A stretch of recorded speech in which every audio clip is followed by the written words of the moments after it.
A day in my life as a event supplier. Tuesday, July 24, 2024. So, bumabagyo tayo guys. Ang bagyong Karina ngayon currently dito sa Pampanga. So, tinanong natin ng ating client. So, rain or shine daw guys. Tuloy na tuloy ang kanilang event. 5 a.m. nag-start na tayo mag-prepare for our gazing table. So, ayan guys. Walang ligo-ligo.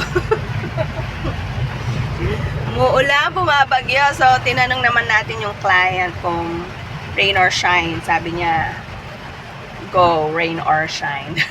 So, meron tayong event ngayon, grazing table. Samahan niyo ako mag-set up. Yan guys, sa Best Western kami.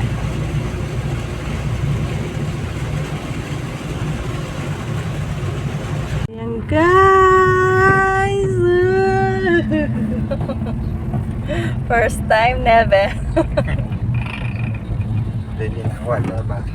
So, ayan guys, 2 o'clock ang set up. So, kailangan magmadali. So, ayan tayo sa Premiere. Tapos, ito ganyan. 2 times tayo nagbaba. So, yun nga guys, totoo ang narinig nyo. 2 times kami nagbaba ng mga gamit. Hindi tayo na-inform ni client na sa Premiere Best Western pala guys. Hindi do sa Best Western na pinaka-first function hall nila. Buti na lang may nakakitang head waiter sa atin ang nagtanong kung doon nga ang aming setup. So, dito pala ang ating setup guys, dito sa Premier Best Western. Hindi tayo aware na meron pa palang function hall sa likod. Guys!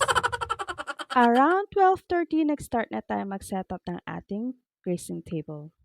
Around 2 o'clock daw ang registration, kaya nagmamadali kami para ma-setup na ang aming grazing table.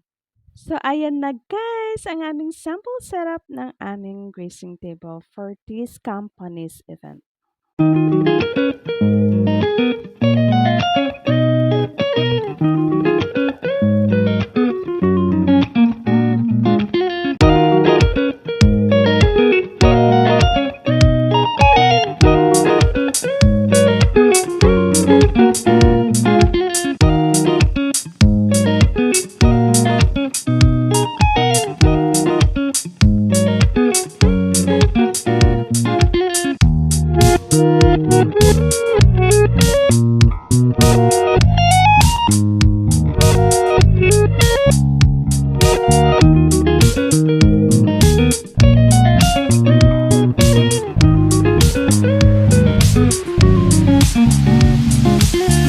That's all for today. Thanks for watching and ingat!